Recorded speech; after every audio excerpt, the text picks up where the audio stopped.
Números, capítulo 9, a partir do versículo 15. Eu gostaria que todos abrissem as suas Bíblias. Hoje, Bíblias, tablets, celulares e o que mais tiverem, que for possível permitir ler a leitura do texto. Por favor, vamos fazer a leitura do texto. Eu gostaria que os irmãos acompanhassem. No dia em que foi erigido o tabernáculo, a nuvem o cobriu, a saber, a tenda do testemunho. E à tarde estava sobre o tabernáculo uma aparência de fogo até a manhã. Assim era de contínuo. A nuvem o cobria, e de noite havia aparência de fogo. Quando a nuvem se erguia de sobre a tenda, os filhos de Israel se punham em marcha. E no lugar onde a nuvem parava, aí os filhos de Israel se acampavam. Segundo o mandado do Senhor, os filhos de Israel partiam e, segundo o mandado do Senhor, se acampavam, por todo o tempo em que a nuvem pairava sobre o tabernáculo, permaneciam acampados. Quando a nuvem se detinha muitos dias sobre o tabernáculo, então os filhos de Israel cumpriam a ordem do Senhor e não partiam. Às vezes, a nuvem ficava poucos dias sobre o tabernáculo. Então, segundo o mandado do Senhor, permaneciam e, segundo a ordem do Senhor, partiam. Às vezes, a nuvem ficava desde a tarde até a manhã. Quando pela manhã a nuvem se erguia, punham-se em marcha, quer de dia, quer de noite. Erguendo-se a nuvem, partiam.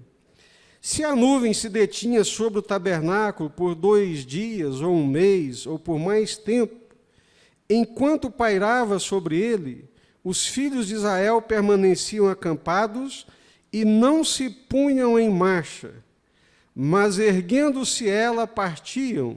Segundo o mandado do Senhor, se acampavam, e segundo o mandado do Senhor, se punham em marcha. Cumpriam o seu dever para com o Senhor, segundo a ordem do Senhor, por intermédio de Moisés. Amém? Glória a esse Deus vivo, Deus presente nas nossas vidas, capaz de nos dirigir, capaz de nos orientar. Amém? Curva sua cabeça nesse instante. Curva sua cabeça, vamos orar nesse momento. Senhor nosso Deus e eterno Pai, bendito seja o teu nome. Engrandecido seja o nome do Senhor desde agora e para todo sempre. Nós estamos reunidos aqui nessa noite em nome do Senhor Jesus. Estamos aqui, Senhor, para ter comunhão com o Senhor, para termos comunhão com os nossos irmãos, para apresentar ao Senhor o nosso louvor, a nossa adoração, mas também receber do Senhor a porção que o Senhor nos separou para essa noite. A Tua palavra é espírito e vida. A Tua palavra, ela nos alimenta espiritualmente, ela edifica, ela conduz, ela orienta as nossas vidas, e é ela que nós queremos pedir nessa noite. Dá-nos a Tua palavra. Livra-nos de toda perturbação, de toda inquietação, de toda ingerência do maligno. Que possamos, ó Deus, com os corações abertos, mentes despertas, a receber aquilo que o Senhor tem para nós nessa noite. É o que nós te pedimos e clamamos em nome do Senhor Jesus, Pai. Glória a Deus. Eu gosto muito de biografias, principalmente aquelas biografias, que a gente chama de interessantes, de pessoas marcantes. E uma das biografias que me encanta profundamente é a biografia de Nelson Mandela. Muito conhecido, muito celebrado pelas conquistas que realizou. Ficou preso durante 27 anos, num cubículo de mais ou menos 4 metros quadrados. trabalhando numa mina de calcário, onde o calor intenso do sol naquela mina brilhava de modo que lhe afetou os olhos. 27 anos naquela prisão, não conseguiram quebrantar o seu espírito, nem diminuir o seu ímpeto, embora saísse daquela prisão por volta dos seus 77 anos de idade, se não me falha a memória.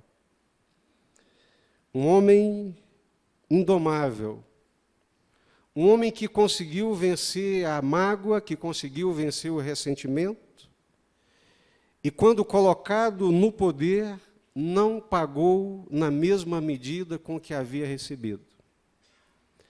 Ao invés de dar vazão ao ódio, ao ressentimento, à mágoa, a sua postura estadista, um homem brilhante, inteligente, que entendeu o seu tempo e a sua época, foi sempre uma palavra de reconciliação.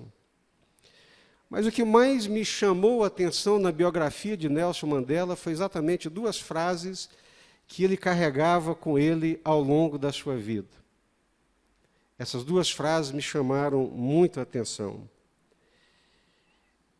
Eu sou o senhor do meu destino.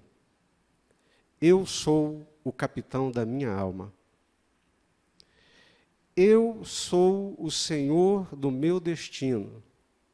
Eu sou o capitão da minha alma. Quem faz o meu destino sou eu. Quem conduz a minha alma sou eu. A minha alma vai para onde eu lhe dirigir. O meu destino, ele segue o rumo e a direção que eu lhe der.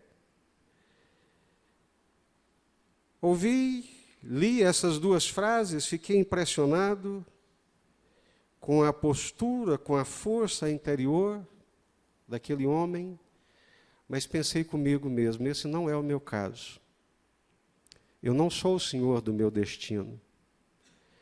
Eu não sou o capitão da minha alma. O meu destino, a minha vida, recebeu um senhor, recebeu um capitão. A minha alma tem um senhor, a minha alma tem um capitão. Esta é a proposta do Evangelho. Esta é a proposta do Senhor Jesus. Todos aqueles que se aproximarem do Senhor Jesus devem se aproximar nessa consciência que Jesus nunca iludiu, nunca enganou ninguém. Vinde a mim, todos vós que estáis cansados, sobrecarregados, e eu vos aliviarei. Vinde, comprai e comei sem dinheiro, sem preço, é de graça. Mas eu assumo o seu destino. Eu assumo a direção da sua vida. Eu te dou paz, eu te dou tranquilidade, eu te dou uma plenitude de vida que você nunca experimentou, mas para obtê-la é preciso que você renuncie o reino que todo ser humano tem, que é o reino da sua vontade, que é o reino, que é o senhorio da sua vontade e do seu querer. Essa é uma condição sine qua non imposta por Jesus a todos aqueles que querem segui-lo, a todos aqueles que querem gozar da sua direção, que querem gozar das suas benesses, das suas bênçãos, da sua graça e do seu favor. Jesus nos aceita, mas para ser o capitão da nossa alma. Jesus nos aceita para ser o Senhor do nosso destino. O apóstolo Paulo, escrevendo aos Efésios, no capítulo 2, ele vai dizer que outrora, vós, como os demais filhos da desobediência, andavam longe de Deus, da vontade de Deus, do querer de Deus, não se importando com a vontade de Deus, com a direção de Deus, com o guiar de Deus. Mas agora já não sois mais filhos da desobediência, Sois agora filhos da obediência, fostes feitos em Cristo filhos da obediência, para obedecer ao Senhor, para servir ao Senhor, para fazer a vontade do Senhor. Para alguns isso pode parecer extremamente chocante, mas essa é a mais límpida e pura expressão do Evangelho do Senhor Jesus Cristo.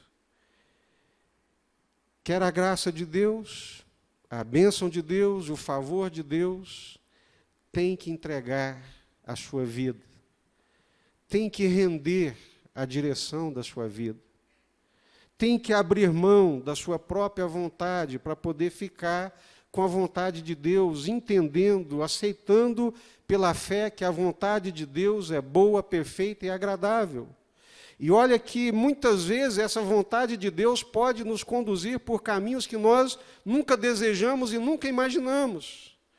Mas pela fé, nesse Deus vivo, bondoso, todo-poderoso, Criador dos céus e da terra, nós sempre confiaremos que a vontade dele é boa, perfeita e agradável.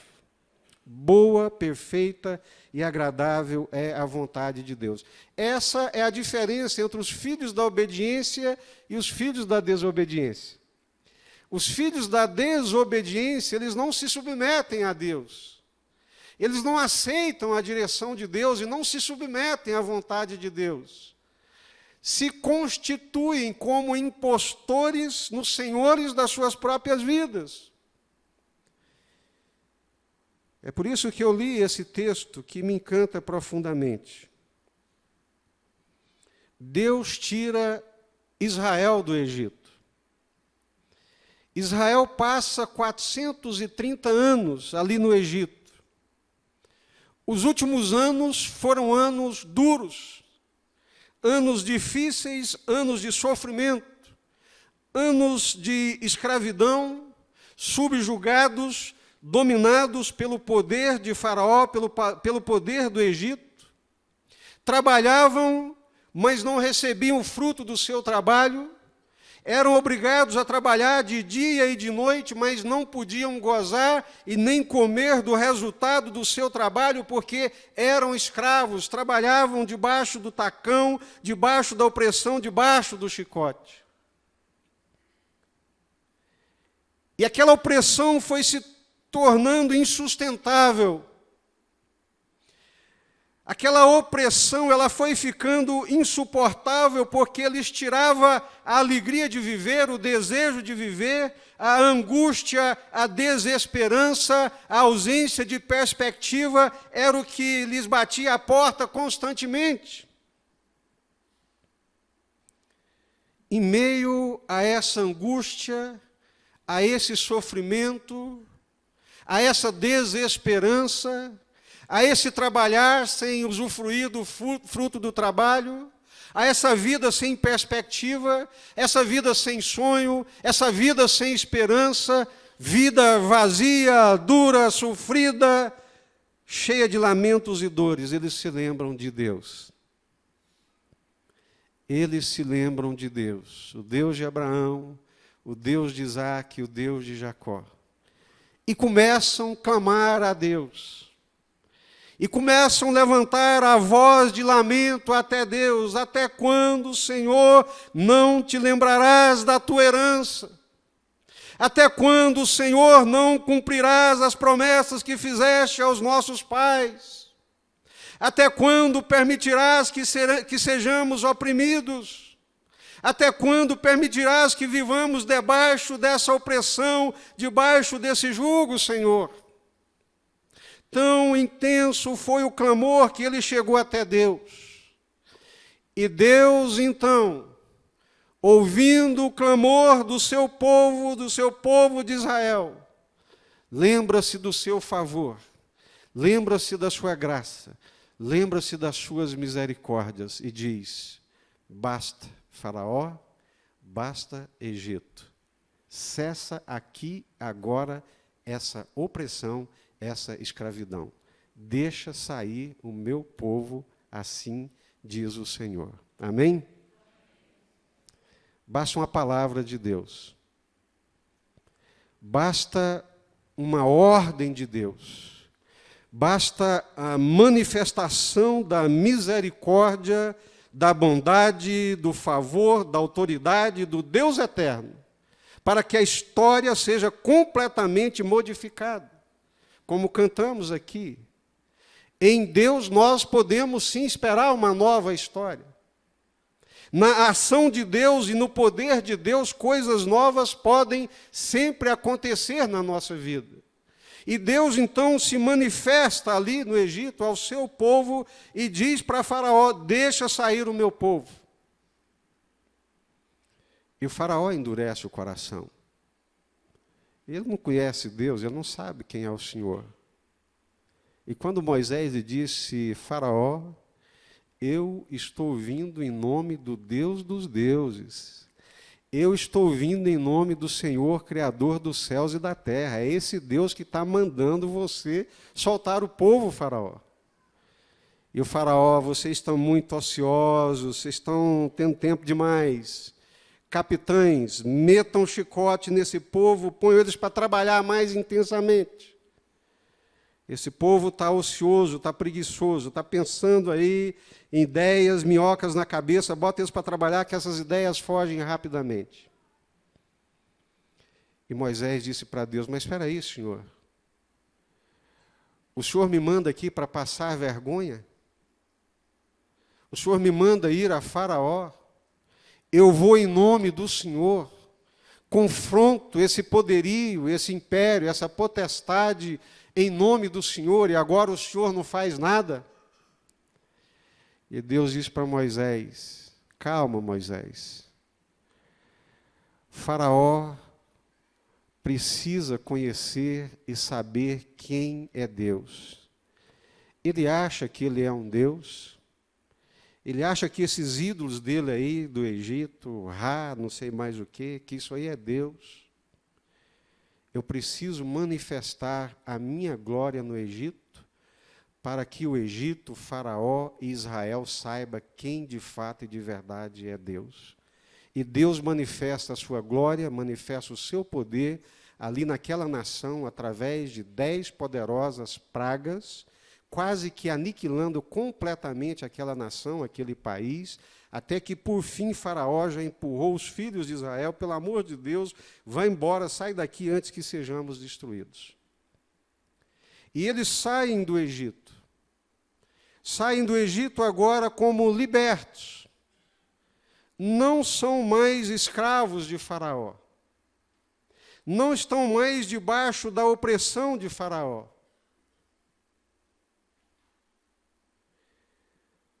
Mas essa liberdade que eles recebem, que é a liberdade que todo ser humano tem, ela só tem sentido quando ela é vivida sob a direção de Deus.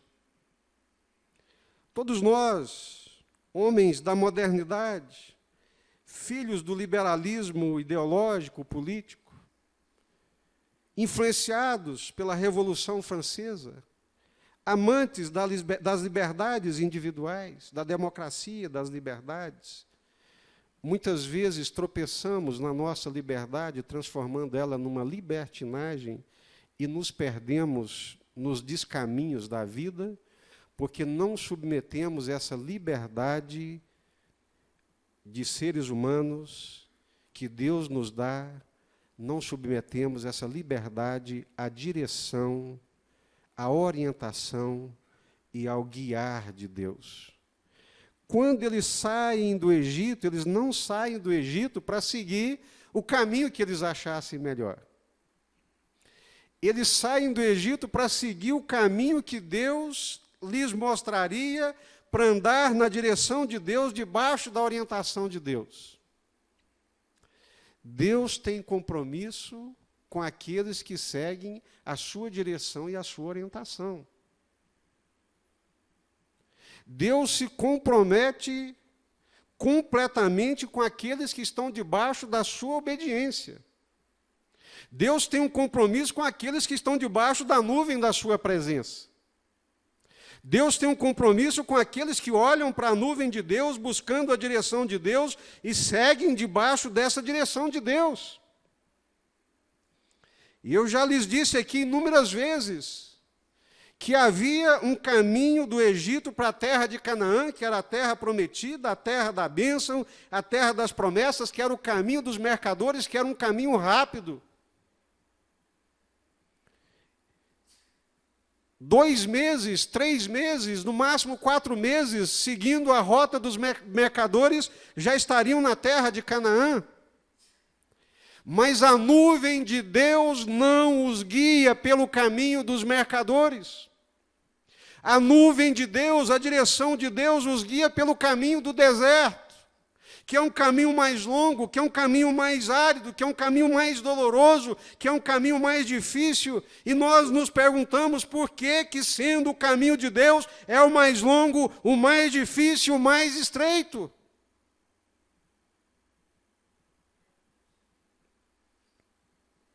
Podemos perguntar. Deus não é tirano. Mas podemos perguntar em fé. Podemos perguntar em confiança. Podemos perguntar na segurança de que a vontade de Deus é boa, perfeita e agradável. Como diz o salmista no Salmo 116, Deus, eu não estou entendendo absolutamente nada, mas eu creio de todo o meu coração. Eu confio de todo o meu coração na bondade do Senhor. Deus, por que o Senhor nos mete nesse deserto? Deus, por que nós temos que passar por essas areias escaldantes? Deus, por que temos que passar por essas serpentes abrasadoras? Deus, por que temos que passar por Amaleque?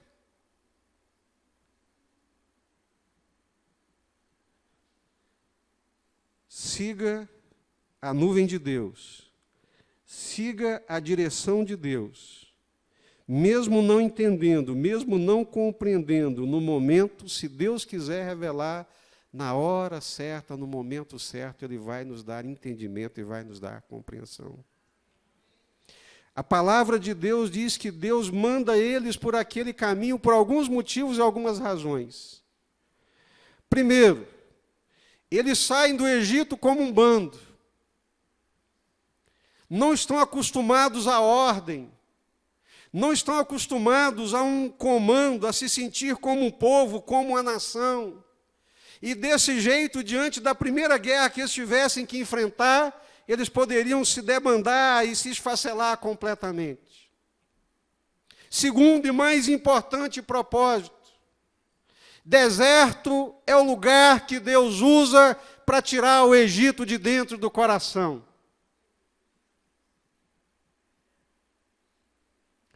Foi fácil tirar aquele povo do Egito, mas muito difícil tirar o Egito de dentro do coração deles. Então, o deserto é esse lugar que Deus usa para tirar o Egito de dentro do nosso coração. Mas o que mais me encanta, irmãos, o que mais me encanta no nosso Deus, no Deus que nós servimos, é que Ele é um Deus vivo. É um Deus que ouve, é um Deus que escuta, é um Deus que fala, é um Deus que manifesta a vontade dEle, é um Deus que orienta, é um Deus que dirige. O apóstolo Paulo, escrevendo aos Coríntios, ele lhes diz, olha, antes vocês serviam aos ídolos mudos. Vocês antes se curvavam diante de Deus que tinham boca, mas que não falavam. Olhos mais incapazes de ver, mãos mais incapazes de tocar, mas agora vocês foram chamados para servir um Deus vivo, que tem vontade, que ouve, que fala, que orienta e que direciona. A maior alegria para alguém que serve a Deus, para alguém que tem a coragem e a ousadia de deixar de ser capitão da sua alma, senhor do seu destino, confiar a sua alma, confiar o seu destino nas mãos de um Deus vivo, bondoso, amoroso, misericordioso. Um Deus que é bom, cujas misericórdias não têm fim, que se renovam a cada manhã. Teria, porventura, alguém melhor do que Deus para guiar as nossas vidas? Teria alguém melhor do que Deus para confiar o nosso destino? Teria alguém melhor do que Deus para confiar a nossa alma? Teria alguém melhor do que Deus para a gente ficar mirando essa nuvem de Deus na expectativa da sua direção e da sua orientação? Não tem. O maior privilégio de quem anda com Deus, a maior alegria de quem serve a Deus, é poder gozar da direção certa e segura de Deus. Mas, pastor, por que muitos crentes ainda vivem batendo cabeça de um lado para o outro? Por que vivem dando trombadas aí na vida e se arrebentando de um lado para o outro? A própria Bíblia, na história de Israel, nos ajuda a entender isso. Primeira coisa é incredulidade. Falam em Deus, invocam Deus, oram a Deus, mas são incrédulos. Não são ateus filosoficamente falando, mas são ateus que transformam Deus num Deus irrelevante. Falam em Deus, mas é como se esse Deus estivesse a quilômetros de distância. Não, o Deus da Bíblia não é uma ideia. O Deus da Bíblia é um Deus pessoal, um Deus transcendente, mas também imanente, um Deus presente, que se apresenta, que se manifesta, que interfere na nossa vida e na nossa existência.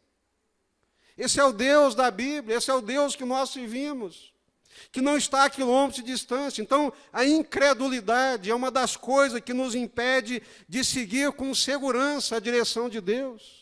Na incredulidade, nós não buscamos a Deus, damos os nossos pulos, fazemos os nossos arranjos. Mas quando lançamos a nossa sorte, quando confiamos em Deus de todo o nosso coração, buscar-me-eis e me achareis, quando me buscardes de todo o vosso coração. Quando nós buscamos a Deus de todo o nosso coração, Deus não nos deixa sem resposta, Deus não nos deixa sem direção, irmãos. Não servimos mais ídolos mudos. Servimos agora um Deus vivo,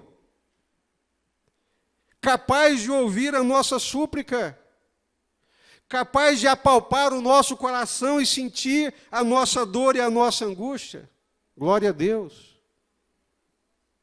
E capaz de direcionar a nossa vida. Quando a nuvem se erguia de sobre a tenda, os filhos de Israel se punham em marcha. Quando a nuvem parava, aí os filhos de Israel paravam e se acampavam, porque entendiam que isso era o mandamento do Senhor. Os filhos de Israel, está escrito aí, se moviam, partiam ou paravam segundo o mandado do Senhor. Quem é que está guiando o povo de Israel? É o Senhor. Quem é que está direcionando, dirigindo, conduzindo o povo de Israel no deserto? É o Senhor. Quando a nuvem se levantava, eles se levantavam. Tocavam a trombeta e gritavam: levantai, ó exército do Senhor, e marchemos. Porque a nuvem de Deus levantava. Era a ordem de Deus, era o mandado de Deus. Meus queridos irmãos,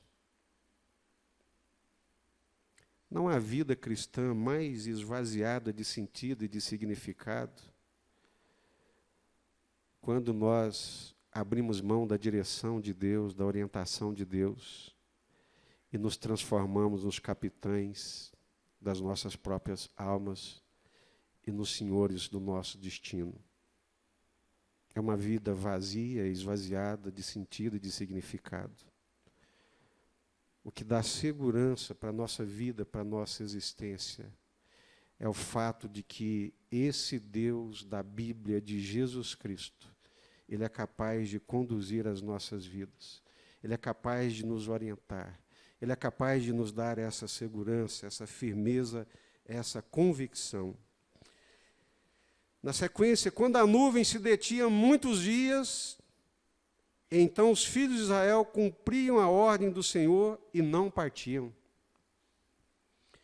Às vezes a nuvem ficava poucos dias sobre o tabernáculo, então, segundo o mandado do Senhor, permaneciam. Às vezes a nuvem ficava desde a tarde até a manhã. Quando pela manhã a nuvem se erguia, punham-se em marcha. Podia ser de dia ou de noite. Erguendo-se a nuvem, partiam, glória a Deus. Seguindo a direção de Deus, seguindo a orientação de Deus. Alguns homens conseguiram desfrutar dessa graça de viverem plenamente no centro da vontade de Deus. Como eu estava lhes dizendo, gosto muito de biografias, e uma das que me encantam também é a biografia de Simonton, missionário, um dos primeiros missionários, não o primeiro, mas um dos primeiros missionários presbiterianos que veio para o Brasil. Jovem de família rica, próspera nos Estados Unidos, de boa formação, cursando uma universidade extraordinária nos Estados Unidos, com uma perspectiva profissional muito grande, seguindo os passos do pai, avós, etc. e tal.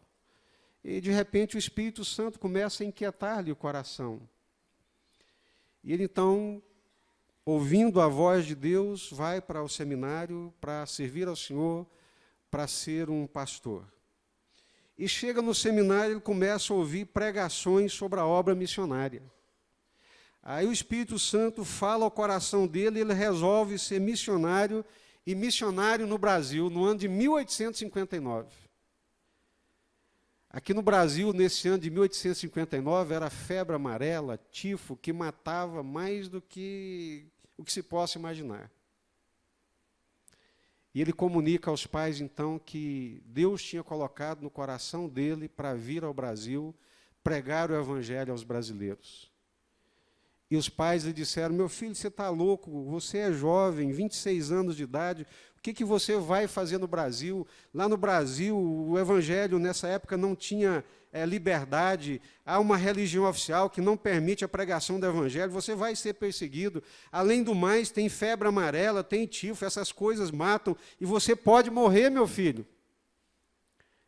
E os irmãos sabem qual foi a resposta dele. O lugar mais seguro para um ser humano estar é no centro da vontade de Deus. Irmãos queridos, infelizes daqueles que vivem na borda, à margem, longe, distanciados da vontade de Deus. Que insegurança, que perturbação, mas que paz, que segurança, que conforto, que tranquilidade, diante das adversidades da vida e das alegrias também, quando estamos certos e seguros que estamos seguindo a nuvem de Deus, a direção de Deus, no centro da vontade de Deus. E ele veio para o Brasil. Ficou aqui 2 anos, regressou para os Estados Unidos, casou-se, trouxe a noiva para cá, ela ficou grávida, deu à luz e morreu de febre amarela. Ficou viúvo, por volta dos seus 30 anos, com uma filhinha pequena. Passa mais pouco tempo, com 33 anos de idade, ele também é atacado pela febre amarela e morre aqui no Brasil aos 33 anos de idade. Nós poderíamos pensar numa perspectiva humana, né? Que centro da vontade de Deus é essa? Que direção de Deus é essa? Mas o lugar mais seguro para alguém estar é no centro da vontade de Deus. Amém? Hoje o presbiteriano, a Igreja Presbiteriana do Brasil, comemora aí os seus 156 anos.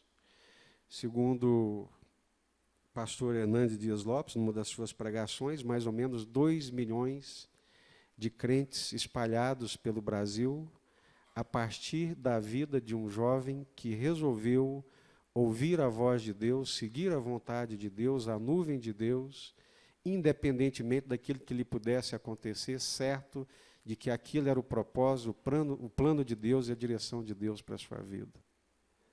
O lugar mais seguro para alguém estar é no centro da vontade de Deus. A maior alegria que alguém pode desfrutar é entregar o comando da sua alma, o comando da sua vida para Deus. Quando nós nos rendemos a Deus, quando nós permitimos Deus dirigir a nossa vida, podemos passar por vales, podemos passar por deserto, mas com toda certeza chegaremos na terra prometida. Amém?